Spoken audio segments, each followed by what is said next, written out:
can go ahead and get started. Good morning, everyone, and welcome to this session of the Accounting Design Project. A couple housekeeping notes before we begin. If you could try to turn your camera on, it just helps approximate normal a little bit. And just that reminder to put yourself on mute. I'll go through and monitor that to make sure, but unless you're asking a question. To ask a question, please use the hand raising function, and our speaker today will be monitoring that and responding when it's a good point in the presentation. And just a reminder that this session is being recorded. So without further ado, please welcome Sara Toynbee from University of Texas at Austin, who will be presenting her very interesting paper, Acquirers' Financial Reporting Preferences and Accounting for Intangibles and Acquisitions. Thanks, Blake, and thank you to Ayung and the others for putting this series together. It's been fun to see some of the papers that people have been presenting, and putting the accounting back in accounting research is always a good thing, right? So appreciate the opportunity to present this paper, which is co-authored with Lisa Kuntz and Brian White, who are both two of my great colleagues here at UT Austin and are on the call today. So if there's something that I miss in the chat, I'm sure they'll be able to step in and take that. But yeah, I'll get started. And so like Blake said, our title is Acquirers' Financial Reporting Preferences and Accounting for Intangibles and Acquisitions. And so the first thing I'll just do is kind of provide a brief overview of the setting that we're interested in. So we're interested in the accounting for acquisitions. And as part of that process, acquirers are required to determine the fair value of identifiable tangible and financial assets and liabilities, so property, plant, and equipment, payables, investment securities, things of that nature, right? All of the assets and liabilities acquired from the acquiree, irrespective of whether they were previously recognized, including identifiable intangible assets. So as well as the tangible and financial assets, all the identifiable intangibles, so developed software, trademarks, customer lists. And oftentimes here we are talking about assets that were not previously recognized by the acquiree. Once the acquirer has determined the fair value of those net identifiable assets, they compare these to the purchase consideration, or the purchase price in the acquisition. And if there's any residual amount, this will be allocated to goodwill, right? So that's kind of just the basic process of purchase price accounting under current accounting standards. Now, in this paper, we're interested specifically on the intangibles piece. That is, how do acquirers determine the fair value of the intangibles acquired in a business combination? And part of the reason we're interested in this is that under current accounting standards, intangibles can have different subsequent accounting treatments. So certain intangibles that are determined to have a definite useful life are subject to an amortization system in which the assets are systematically written down over time. Other assets that are deemed to have an indefinite useful life are instead subject to an impairment-only model in which there's no systematic amortization, but rather periodic impairment testing of those assets to determine whether the carrying value needs to be recognized down. So this current accounting standard treatment has been in effect since 142 in 2001, and there are archival studies that show that in this post-142, sorry, I think I said 141, in this post-142 period, these differences in the subsequent accounting treatment of intangible assets can lead to bias in acquisition date valuations. In particular, when acquirers have particular incentives relating to earnings, they can bias these estimates. So Shalev et al. Here look at the proportion of a CEO's compensation that is tied to an earnings-related bonus, and they find that when CEOs have more of their bonus tied to more of their compensation tied to earnings-related bonuses, they assign higher amounts to goodwill and other indefinite-lived intangible assets. And the idea here is that when they assign more to the indefinite-lived intangible assets, they are able to avoid amortization, right, in the short term, because those assets are not subject to amortization. So they're sort of shifting that purchase price to higher amounts to the indefinite-lived intangibles. Zhang and Zhang kind of extend this and say, well, one of the risks, while you are able to avoid amortization, one of the risks of assigning more to the indefinite intangibles is that it does increase the risk of a future impairment loss. And we know from prior studies that impairment losses are perceived negatively by the market. And so when CEOs are closer to retirement, they argue, and they have several other proxies they look at as well, that when there is a higher concern or a lower concern for that impairment loss, then the firm will change their acquisition date valuation. So CEOs who are closer to retirement, for instance, are less likely to be concerned about an impairment loss while they are in office. And so CEOs who are closer to retirement assign more of the purchase price to indefinite lived intangible assets. Okay, so those studies are sort of in the 142 area, but the FASB recently announced their intention after an ongoing project to change the subsequent accounting back to for goodwill. So we're going to return to a goodwill amortization regime, and this change could have unintended consequences for valuations. And so that's part of what we're interested in understanding here, is in light of that archival evidence and this change, is answering the question about whether this change will mitigate this bias in purchase price accounting. Will we see sort of, in the absence of earnings related incentives, more unbiased purchase price accounting? We're also interested in understanding the role that uncertainty might play in this process. So while prior literature has focused primarily on sort of economic incentives in this setting, we're interested in understanding whether uncertainty in acquirers' information could impact the way in which their preferences impact their valuation decisions. So those are going to be the two primary questions that we're interested in this study. We think this is important to investigate given this upcoming change in the accounting standards, right? This kind of allows us to anticipate, both from the perspective of users as well as regulators and auditors, whether this change in the subsequent accounting could lead to shifts in the way managers make decisions at the acquisition date. And this may not be an audience that I need to convince that intangible assets are important, but intangible assets do make up a large portion of the acquired assets in business combinations. So more than 70% of recent transactions, the purchase price, more than 70% of that purchase price is allocated to intangible assets, and over half of that is to goodwill, right? So this is an economically significant class of assets. And so understanding how acquirers make decisions and the factors that lead to the recognition of acquired intangibles is important to understand. Even more so as there's evidence that auditors may not question the valuations in this context, right? When we're talking about an intangible asset, there isn't exactly an active market that provides an observable fair value. And so there is a lot of subjectivity in this setting to determine what the fair value of the acquired assets are. And so auditors often may not question acquirers' valuations because they may not have sort of a strong basis with which to object to whatever decisions are being made, right? So again, understanding the way acquirers make decisions is particularly important. So we did 2 experiments with experienced accounting professionals who we asked to act as the CFO of an acquiring company and determine the fair value of 2 acquired intangible assets. We did a 2x2 between participants design in which we manipulated the subsequent accounting for one of the assets. So either an amortization of the asset or an impairment only approach. And we also manipulated the uncertainty in their private information about fair value. And we'll talk about kind of the interaction of those as I get more into the design later. So in our first experiment, 2 intangible assets were developed software and goodwill. And then in experiment 2, we swapped out goodwill for a trademark, which is another indefinite lived intangible asset. But we wanted to see whether the results we see in experiment 1 that related to goodwill also kind of extended into trademark as well. So some of you may be asking why an experiment. There are archival studies in this space. I myself primarily do archival research, but there are really nice benefits of an experiment generally, and in particular in this setting, that really allow us to provide complementary evidence to the archival studies. And one of the biggest advantages is that we are able to hold constant those firm and acquisition characteristics that in an archival setting are extremely difficult to control for, right? Every acquisition is unique, and feasibly trying to control for all of the systematic economic differences between firms and acquisitions is extremely difficult archivally. Whereas an experiment, we can hold this constant, meaning that any differences in our valuation decisions or the outcomes that we look at are not going to be attributable to systematic differences between acquisitions that we just can't observe.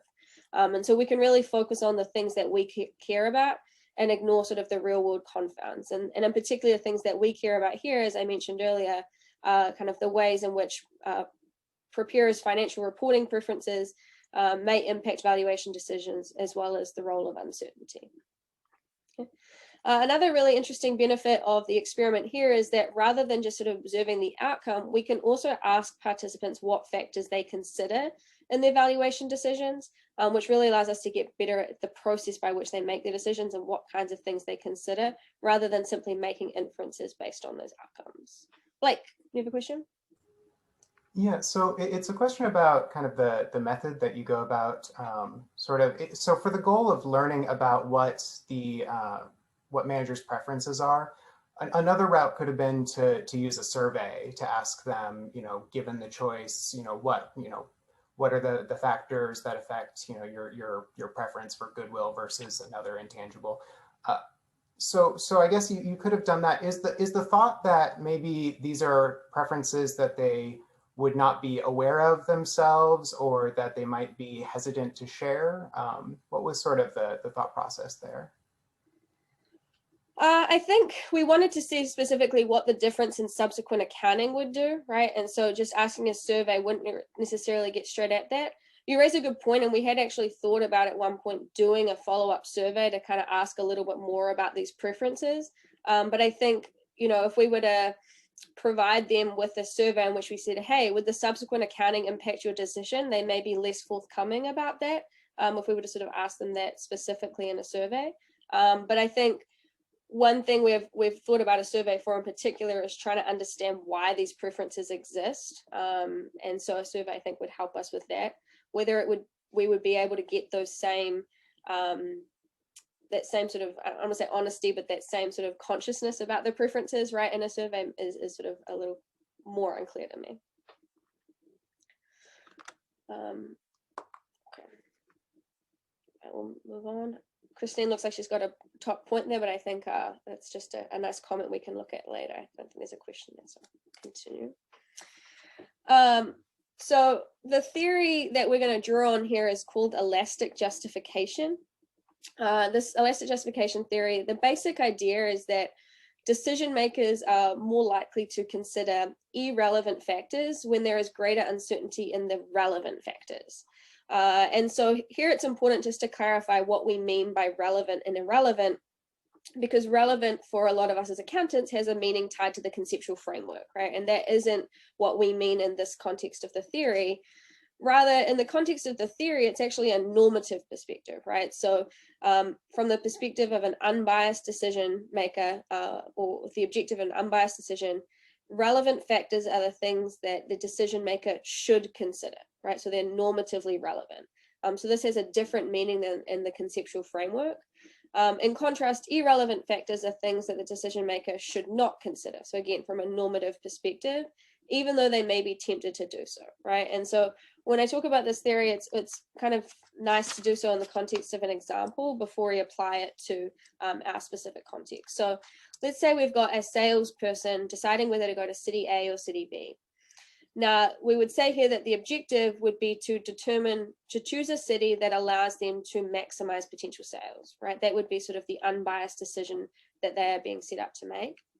And so they can choose city A or city B, and city A has more people than city B, right? And so the number of people, the number of potential customers in the city would be considered a normatively relevant factor to that decision about how they would maximize sales. Okay? In contrast, city B has more leisure activities, right, than city A.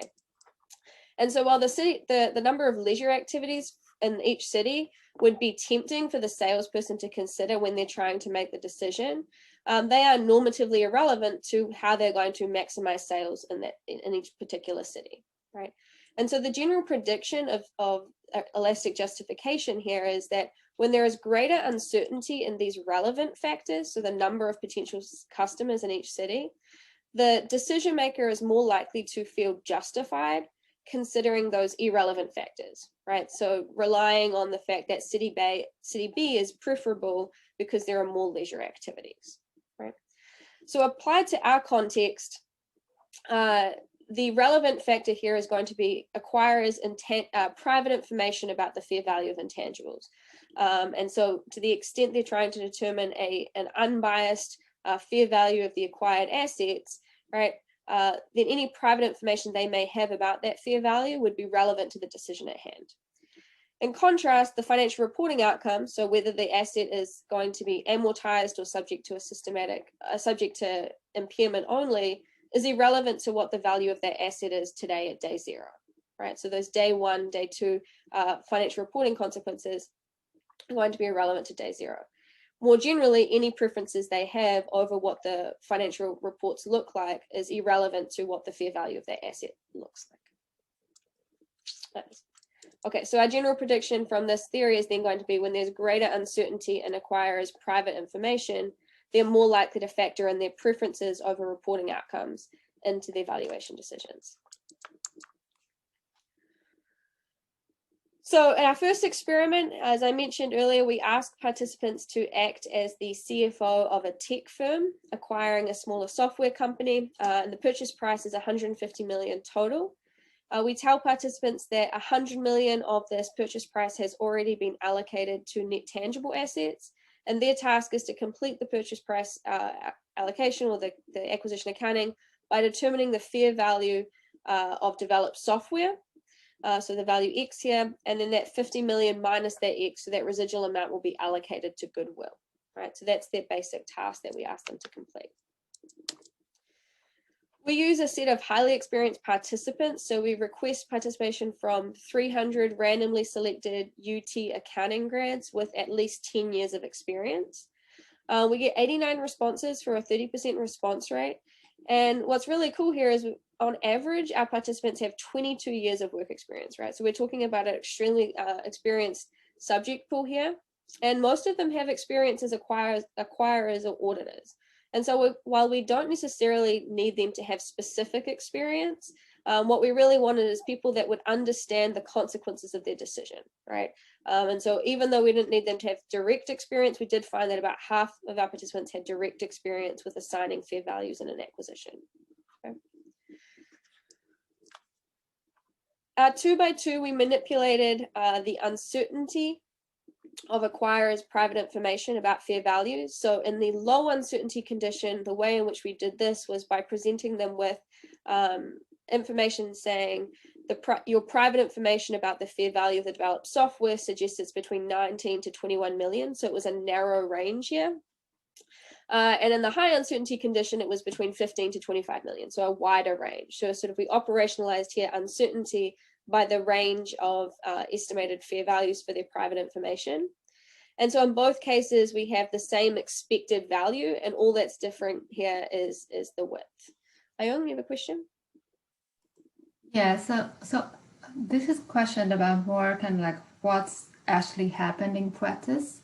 So usually we would think, is there usually an independent appraiser for non-goodwill type of indefinite-lived intangible assets like trademark? So when I look at your paper, the reason I ask this question is it seems that your question tells your results tells us that managers like to minimize what's the dollar amount they assign to goodwill.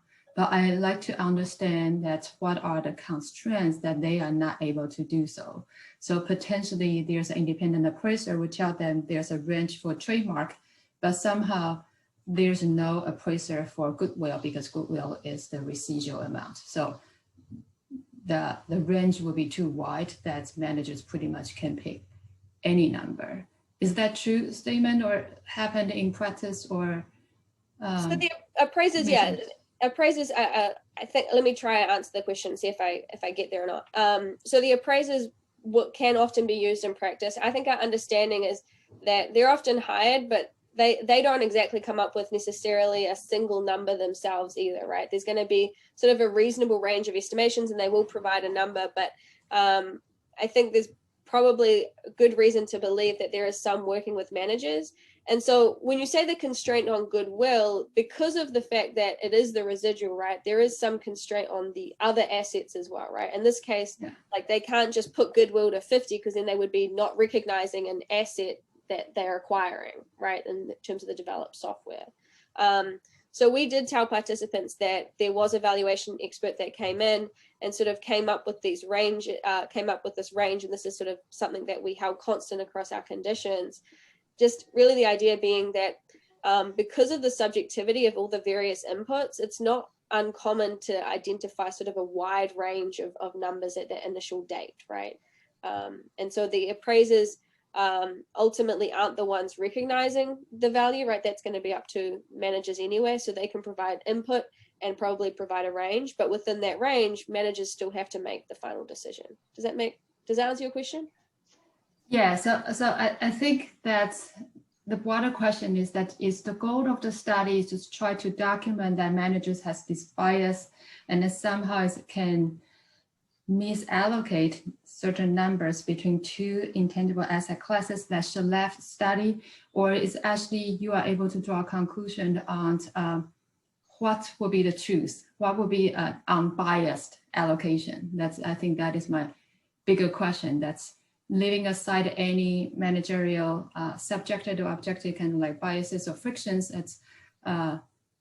Is there any other binding constraint that's even we just not able to assign and allocate numbers just due to the uncertainty? I don't know if we can get at that because we're sort of creating an artificial or fictitious company here, right? So we don't really know what the truth is. All we can say is that if they weren't responding to the preferences or their uncertainty, we wouldn't expect to see any differences across conditions, right? And so all we can really speak to is differences across conditions as opposed to, whether the specific number itself is true, right? Like that's just something that we can't really speak to. So it's more about the relative. So like I think your first experiments tell us that's under that condition, relatively, they would like to minimize goodwill in one condition relative to another situation rather than in a standalone fashion that managers in general like to minimize goodwill. That is not a truthful statement implied from the first experiment. Yeah, I think like some of our those preferences I think would be able to sort of generalize beyond our study, but I don't think we could come to the conclusion to say that choosing 20 million is the truth, right? Like that's kind of where I would probably say we can't come to the conclusion.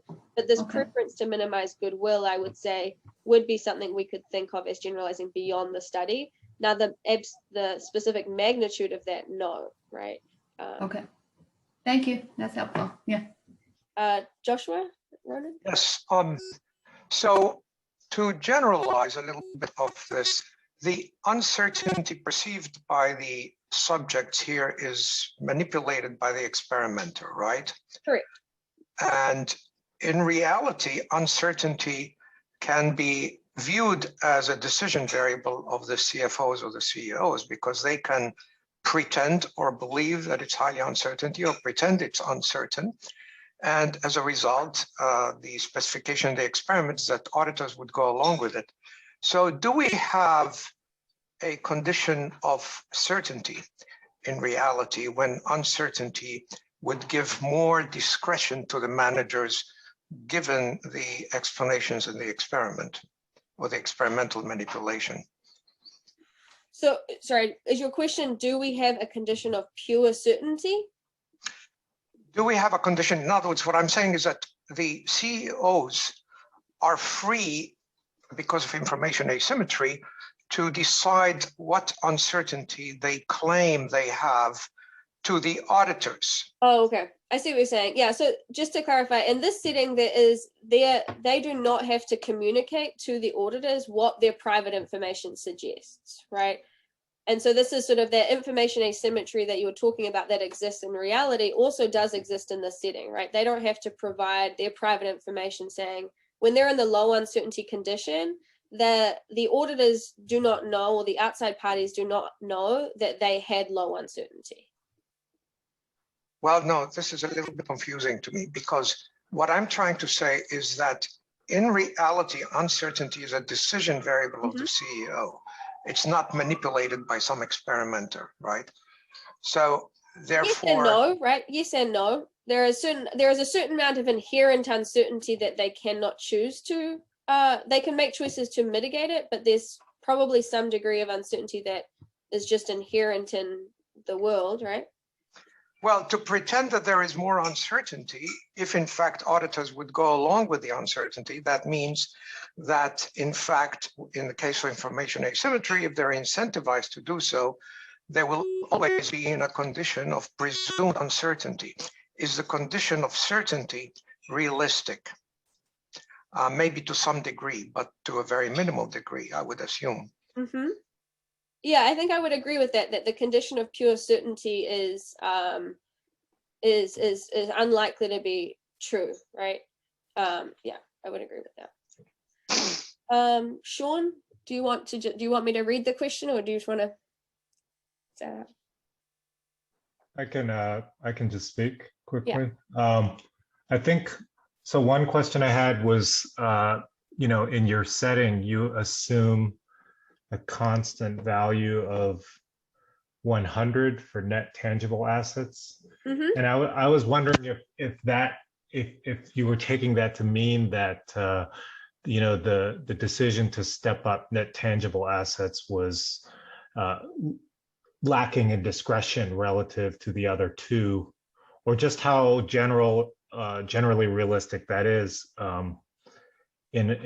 In some work that I've done with this acquisition data set, we find a pretty wide range of markup values for physical assets using the data set of firms that are being acquired. Yeah, no, absolutely. There's definitely, we do that more just for simplicity, right? We just, like, our focus here is on the intangibles piece. And so if we were to try and have participants, assign values for multiple assets, it just increases the task complexity without really buying us much for our specific research questions. But it's not something that should, again, it may be something that in reality is different, but it would sort of just increase the complexity and take away from our ability to look at what we care about in this study. But absolutely agree that in reality, there is going to also be discretion in the fair value of tangible assets. That's just not our focus in this paper. Okay.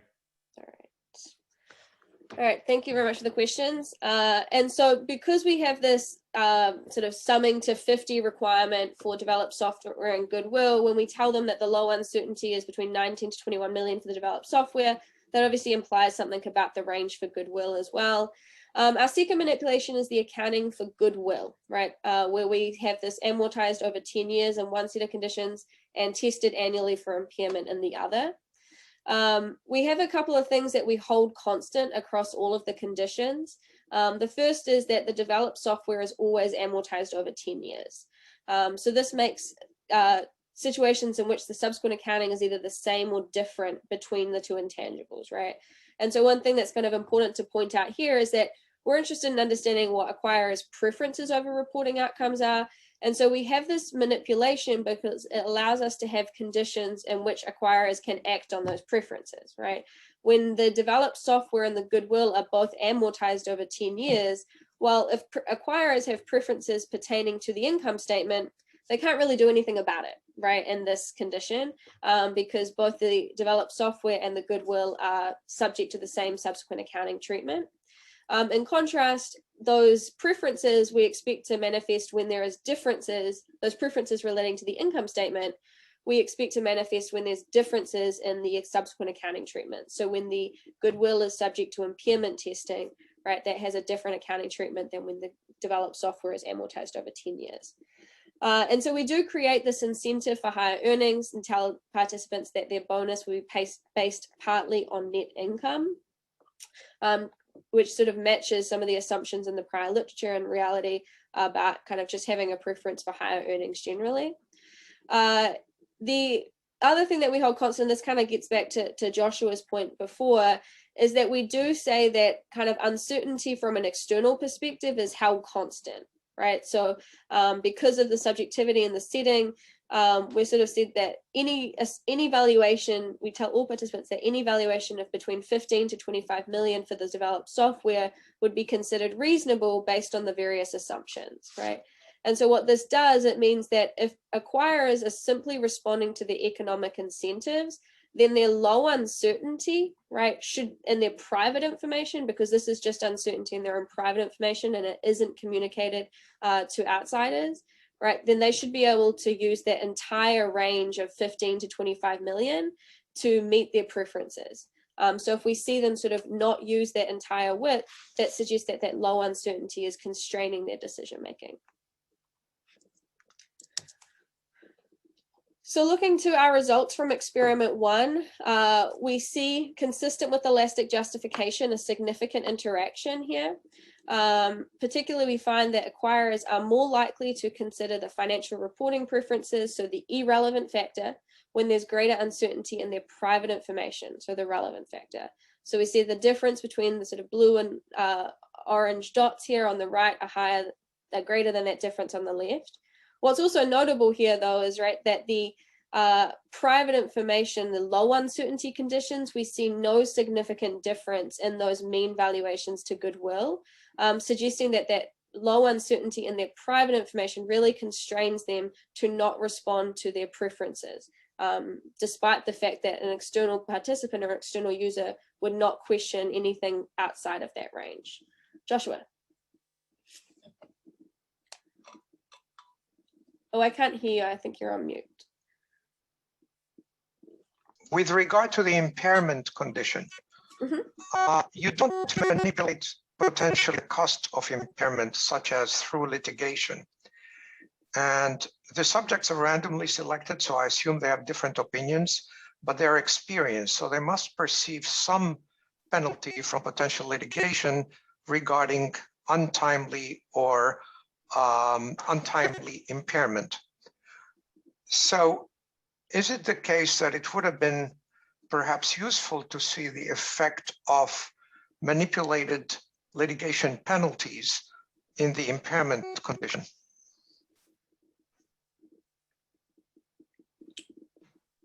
I think they would be asking a slightly different question, right? So I'm not sure, like you said, like any preferences or any expectations about that type of thing would be randomized across our conditions. Now we could, as a sort of separate manipulation, we could have a manipulation where we say, mention something about the litigation risk or the potential cost of impairment. And that might sort of create a differential response. It's sort of like the bonus, right? You're sort of incentivizing behavior in a different dimension rather than sort of a behavior, an economic incentive to avoid amortization. You may manipulate an economic incentive to avoid impairment, but that would sort of be getting at, I think, a different question. It's a valid point. It's just, again, probably outside the scope of what we're looking at here. Does that answer the question? Yes, it's just that I thought that litigation risk and impairment is a potent issue in reality, and that's why I suggested it may have been useful to manipulate that.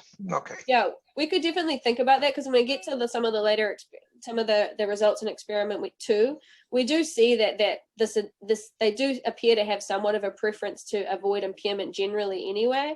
At least some participants do. And so if we were interested in trying to create a setting in which that was sort of the motivating preference, we could potentially think about that some more.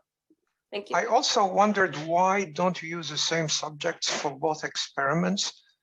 It would have been potentially a stronger, more ability to, a stronger inference, because you're using the subjects as their own control. Yeah, so we did them sequentially. They also have pretty similar demographic characteristics, and so it may have, there are potentially some benefits from doing more of a within subjects, but in our setting, I guess one of the risks would be the sort of fact that if they're seeing the goodwill and the trademark, the goodwill in developed software and then trademark in the developed software, they may start to think about why that is different, like what would be different about the two. And I'm not sure we would want to be sort of having that sort of contamination. And we do have pretty similar, we have the same population. So some of those things shouldn't really affect our inferences across, but it's a point. Oliver, do you have a question? Yeah, thanks, Sarah. So I think there's a pretty interesting finding here. So just from the perspective of, just classic econ models, that we generally think about, we kind of want to have a smooth income, right? Which kind of would promote that use of amortization over impairment. But then I was wondering whether I saw that when you have then your uncertainty condition, like if you would marry it with these models, because you have that increased uncertainty, then you wouldn't necessarily have that so much, because you would kind of have more fluctuations in your actual goodwill valuation, and then you would kind of have unexpected impairments. I don't know, have you ever thought about that, kind of this earnings smoothing perspective and the demand for that in that context? So I guess like an earnings smoothing, so just to clarify, right, uncertainty here is uncertainty at day zero. It's not sort of like forward-looking uncertainty about what earnings will be like in the future. It's uncertainty pertaining to the acquisition, like the acquired fair value of the asset, or the fair value of the acquired assets. In terms of if they have sort of a preference for smoothing, then that would probably, what we would kind of categorize that would go under the preference to minimize impairment, or that was, we have kind of, we think of this in terms of two, preference to minimize impairment or preference to avoid amortization, but perhaps smoothing, you could kind of put that in with the preference to minimize impairment losses or minimize that risk of impairment losses. It's not something we'd thought about, but I think it would probably go nicely in that same general idea of that I just want to avoid an impairment loss, and one reason is because I don't want to, I want to have smoother earnings. Does that answer the question? Yeah, no, yeah, it does. And, you know, it's, I mean, I think it's just like a contribution that you guys might have here, because, I mean, when I think about this whole goodwill amortization thing, then I really think about, okay, like you want to smooth out kind of these potential hits that you're taking, right? And then kind of thinking about how uncertainty plays into this. So I haven't seen that much on it yet, and I don't know if I personally find it's interesting, and I don't right now, I don't really know right now how to think about it. So, you know, just maybe something that could be useful in the future.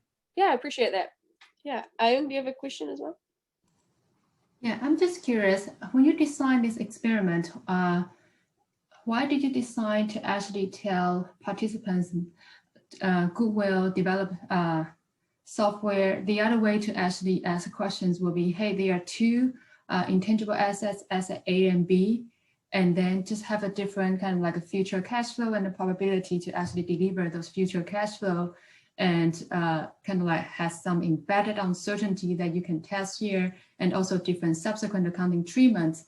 But you kind of like anonymous or do not actually incorporate participants' subjective interpretation of that type of asset. So it will be asset A and B rather than goodwill versus trademark, because I think going back to Joshua's earlier points, that different participants may have different experience in the past about goodwill, and then those are the things may not be controlled by the experiments, but definitely is factored in based on that person's prior litigation or reputational experience with goodwill, and that may explain this figure one, but may not be characterized as financial reporting preference or just uncertainty of the cash flow or likelihood of the future cash flow. Does that make sense to you?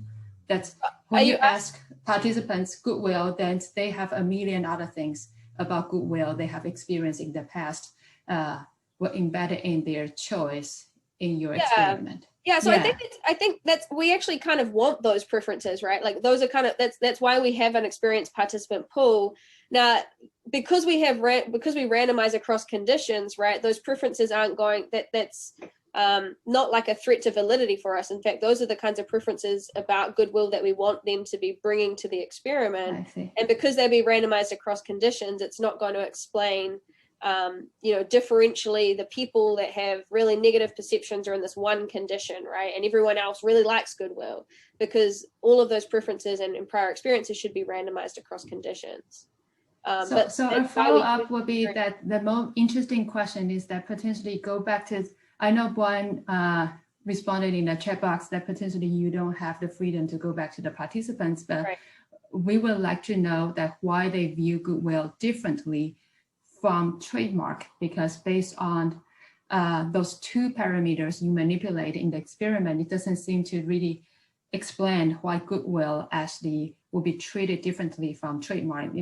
Probably there are some other things in their past experience explain that somehow they will rate goodwill relatively lower compared to others, and then a follow-up survey on those participants would really help us understand what's going on. Because I think that the two things you manipulate really doesn't reconcile these two figures. Yeah. No, you're absolutely right. And so I'll mention a couple of things. I'll have a slide later if I get to it, where we do have a little bit of evidence regarding why they might not like goodwill from our second experiment. So in our second experiment, we didn't ask them about specifically goodwill in the main test, but we did ask these post-experimental questionnaires saying, how do you think investors view goodwill relative to a trademark? And we found that they see more negative perceptions of goodwill than a trademark, right? And so that's some evidence, but your point about doing a follow-up survey is exactly a good one that we have considered doing. We can go back to these same people and say, here's a follow-up survey, and ask them generally about that. We just can't sort of track which condition they're in, right? But we can ask the general population, what are your general preference, or what do you generally believe about these types of assets? And so it is something that we have considered doing, because you raise a good point, is that we are having to make a couple of assumptions, right, about why they speak about it, why they tend to prefer to minimize goodwill. I think it doesn't take away from our results, but I agree that it could really add a lot to kind of the paper if we could provide a little more color on that. So thanks for that point. All right. So we look to the simple effects to get at these preferences, and we've somewhat talked about them, but the first preference that I'll talk about here is when you compare the valuations of goodwill in the high uncertainty conditions, we see that acquirers tend to prefer to assign a higher amount to goodwill when it's tested for impairment, which is consistent with this preference for avoiding amortization expense, right? If they by assigning a higher amount to goodwill when it's tested for impairment, they're able to recognize lower amortization expense in the next period, right? But we also see that when they have they use that greater uncertainty. So when there are no income statement consequences, so this is in our amortization conditions, we compare the low uncertainty and the high uncertainty conditions. We see that they assign a lower value, right? And this is kind of that preference to minimize goodwill. And so the figures I have down below are sort of ceteris paribus predictions. So if we were only to see avoid amortization, that would be the figure we would see. And if we would only see a preference to minimize goodwill, that would be the figure we'd see here on the right. And so the fact that we see the combination we do suggests that acquirers are trading off both this preference to avoid amortization expense with this preference to minimize goodwill when they're making these valuation decisions, right? And we think that in particular, this preference to minimize goodwill is a novel contribution to the literature because most of the studies in this space have really focused on those earnings related consequences because of those differences in the subsequent accounting, right? So in experiment 2, like we've kind of alluded to, we do kind of ask the question, is this preference to minimize goodwill specific to goodwill, or does it extend to other indefinite life intangible assets? And so we had the same general design in experiment 2 as experiment 1, but we simply said, okay, rather than assigning developed software with a residual to goodwill, please assign this 50 million to the developed software and trademark. And I'll talk a little bit more about the realism of this later. And so we then use the same general population, sort of the same group of accounting grads with at least 10 years of experience, but we did send a request for participation to 300 different people. So it was a different population, and we got a 38% response rate for 113 responses. And generally we found pretty similar demographics, right? So even though they were different participants, they're pretty similar backgrounds. What was interesting though is in experiment 2, we found no significant differences between any of our conditions, right? So when we look at the average amounts they assigned to the trademark, these didn't vary based on the subsequent accounting or uncertainty, right? And this was somewhat surprising. And so particularly it was surprising because we had this preference to avoid amortization expense that came through both in experiment 1, and it was also sort of a finding from the prior literature, right?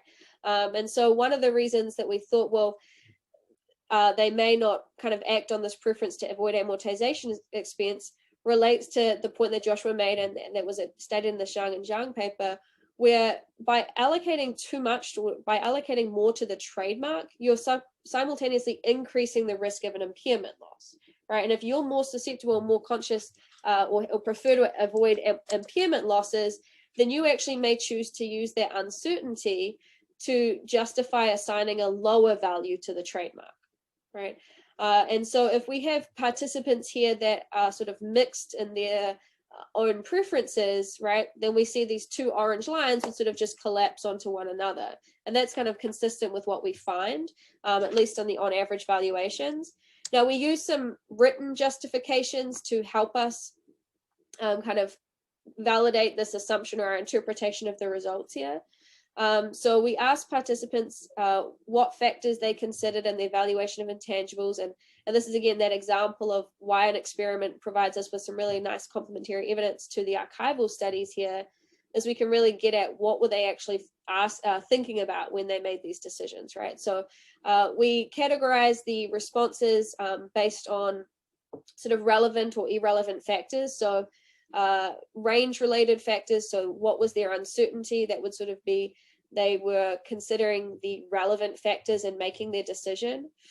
So participants said things like, I just valued each intangible at the midpoint of the valuation range, right? Other participants, though, referenced irrelevant factors. So earnings related might be, for instance, I simply valued the assets to maximize future net earnings. Or impairment related. So this is getting at this idea that allocating to the trademark may be short-sighted because they get impaired, and amortization is safer from a risk standpoint because investors tend to disregard depreciation amortization but get upset over impairment, right? So this gets both to Oliver's point about kind of smoother earnings as well as Joshua's point about kind of upset over impairment, right? Potentially enhancing that litigation risk. So we categorize their responses along these dimensions, and we found that most responses did refer to the relevant factor. 58% just referenced their private information, but consistent with elastic justification, what we saw is that they were more likely to cite those financial reporting outcomes, those irrelevant factors, when they were in that impairment high uncertainty condition, right? And that high uncertainty condition is when they feel justified to consider those irrelevant factors. And it's that impairment condition when they have the ability to act on those earnings-based preferences, right? And so 45% of respondents in that condition reference those earnings or impairment related factors. What we just found is that those preferences were just offsetting, right? Some preferred to minimize amortization, others preferred to minimize the risk of impairment. Blake. Yeah, so one of the things that the prior literature talks about is this kind of difference in time horizon for the CEO, and how CEOs near the end of their tenure might prefer goodwill because that way they have a good chance of just avoiding the negative impact on the income statement altogether. Yeah. Do you have descriptive statistics on any of your participants to see if that's what's kind of underlying these divergent preferences? If there's any way you could get at that would sort of be consistent with the theory that's... Yeah, I'm trying to think if I don't remember if we collected range, like their age or anything. And even then, I'm not sure whether we could use that because it'd be a pretty small cell size, right? We'd be looking at like within this condition again, and then I'm not sure if we'd be able to do that. We can think about it some more. I'm just not sure whether that would be feasible because again, it should be like you're familiar, right? The age should be random. So it'd be sort of doing a cross-sectional cut like within this small cell size, right? To see anything here, to see if like the older participants are less likely to be, the older participants are less likely to worry about impairment. So it'd be sort of splitting there to see descriptively. We can think about it. I'm just worried about the sample size in those cells, but yeah, it'd be underpowered for sure, but might at least be something that even just a footnote could maybe lend credence to this idea that there are these divergent preferences. Yeah, no, it's a good thought. We can think about, just a comparison of the average ages or something in that cell. Yeah, we can think about things. And in the chat, we do have a question from Stephen Penman. Okay. Thank you, Blake, and thank you, Sarah. This is quite fascinating. The idea that sort of avoiding amortizations, I think there's a deeper issue here, and it has to do with uncertainty. When you've got an acquired asset, which is, let's say, in process R&D, where you've got no much idea of the outcomes and the revenues, the amortization schedule is just very, very uncertain. Okay, and so you decide, look, I'm not going to treat it for amortization because I'm just going to get very fuzzy amortizations. It's just like 142, where you decide that the board decides with goodwill, the amortizations just didn't make sense. And so you go to impairment. So it's not as, you worry about the impairment. You say, look, I'm going to leave the problem to being settled with impairments rather than through amortizations, because the amortizations are just too uncertain. So the uncertainty is sort of tied up in the whole thing. Yeah, definitely. When it comes to sort of what the correct approach is, right, for impairment versus amortization, that varies a lot by the types of assets that are being acquired. In our setting, right, the uncertainty is a different type of uncertainty. It's more about kind of the uncertainty as it pertains to the benefits of the asset, right, at the date, rather than the process. It's more sort of the magnitude or the timing of those. But it's a fair point that generally this is a setting, right? Intangible assets is a setting with substantial uncertainty in many facets. Joshua, do you have a question? Yes, one minor and one suggestion. The minor question is, you sort of referred to the impairment justification in experiment to an irrelevant factor. But again, litigation would be a relevant factor. Also, to the extent that smoother income numbers are more valued by investors, then this also would be a relevant factor. Although with respect to smoothing, I don't think that impairment is a consideration, because the investors would look at the smoothed numbers that are core earnings, and not necessarily they would back out impairment in any case as a one-time item. So I don't think smoothing is a very pertinent factor.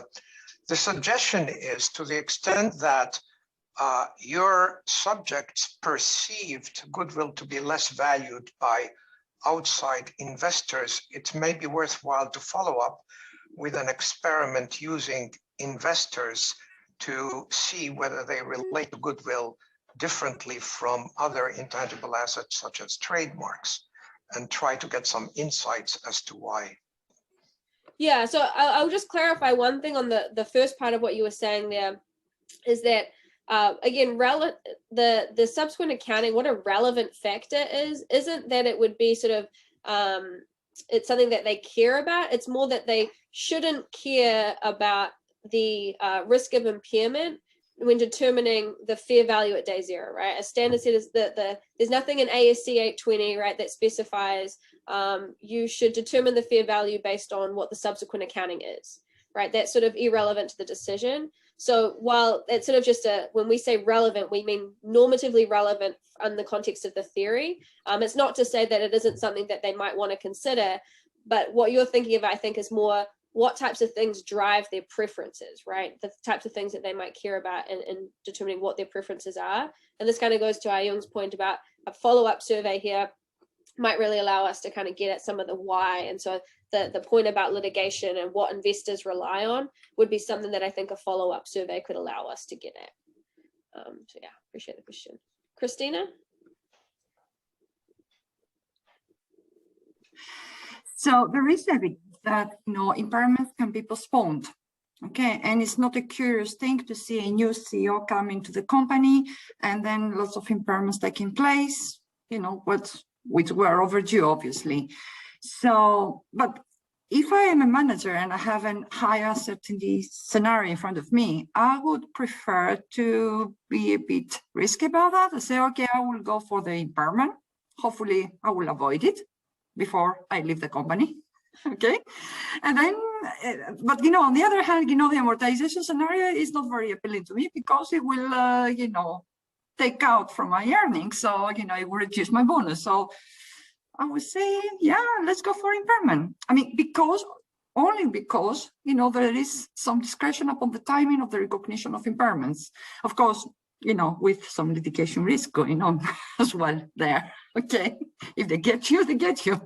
But I mean, do you have these timing considerations as well in your scenarios? I don't think we consider it because we're looking at the time of the acquisition. I think this kind of maybe relates a little bit to Blake's point, is kind of how salient is the risk of impairment. I think we think that at day zero, when they're deciding on this acquisition, if at that time, I don't think they're expecting an impairment to happen next year, right? Because otherwise they're sort of acknowledging, if that was their expectation, they're sort of explicitly acknowledging that they're probably overpaying at day zero. And so while they're sort of, when they're thinking about their preferences, again, perhaps like their own timing and their own age or things like that might factor in. But it isn't something that we sort of have within the context of the study at all. Does that answer the question? Yeah. Thank you. Thank you. Okay, so we did have a little bit, and I kind of referred to this earlier, a little bit touching on goodwill in the second experiment, where while we acknowledge that our main task required the participants to have the developed software and the trademark sum to 50, right? In practice, that's not kind of how this is done. They do also have the option to assign a residual amount to goodwill. So we allowed participants the opportunity to go back and change their valuations if they were able to assign an amount to goodwill. And we found that approximately half of them assigned nothing, right? So suggesting that there is kind of a preference to avoid goodwill even amongst this pool. And when they did, right, the average was pretty small. So on average, only 4.59 million or 9% of the purchase price was allocated to goodwill, which is in contrast to kind of what would be seen in practice, right? So there does seem to appear to be a preference to minimize goodwill as well amongst these participants, even if it wasn't part of the main task. And the second point I have here is we asked in their follow-up questions what they thought investors perceive goodwill to be like. So we found that participants believe that investors view goodwill significantly less favorably than other indefinite large intangible assets. And we thought we kind of put this forth as one preliminary conjecture as to why we may see that preference to minimize goodwill in that first experiment, but perhaps more direct evidence is something we can think about with the follow-up survey. So overall, I think our study presents causal evidence that acquirers do consider the financial reporting outcomes when making these acquisition date fair value decisions, but only when they feel more justified doing so, right? So when there is greater uncertainty in their private information. We think this contributes and kind of in the theme of the accounting design here is to demonstrate that decision makers do not respond solely to the economic incentives, right? So if we're thinking about how financial statements reflect a decision makers' incentives, we find that when they face low uncertainty, we use this phrase psychologically ties their hands, right? So low uncertainty in their private information can mean that they don't necessarily respond just to their economic incentives, right? That low uncertainty can actually constrain their decision making, which we think is important for users to understand, as well as standard setters and regulators and auditors. And then finally, kind of to the point about the upcoming change with the amortization of goodwill, our study suggests that the amortization of goodwill may not fully eliminate bias in acquisition date fair values, right? Because acquirers do also have this preference as it pertains to the balance sheet, right? They have this preference to reduce recognized goodwill. And so having these dual preferences pertaining to the income statement and the balance sheet is interesting, particularly as we might start thinking a little bit more now about, the source of why they have those preferences as it relates to whether users care about the income statement just as much as the balance sheet, or at least maybe not just as much as, but at least in addition to, right? So we think we contribute along those dimensions. I finished up just a couple minutes early, I guess not too bad on timing, but I'll just have up here the plug for Sean in 2 weeks. He'll be presenting his paper Measuring Intangible Capital with Market Prices, so good follow up to what we've been talking about today. But thank you all very much for your comments. Really appreciate the opportunity and the feedback. We've got some really helpful comments that we can think about as we move forward with the paper. So thanks again to Ayung for the opportunity, and Blake for moderating and all of your comments.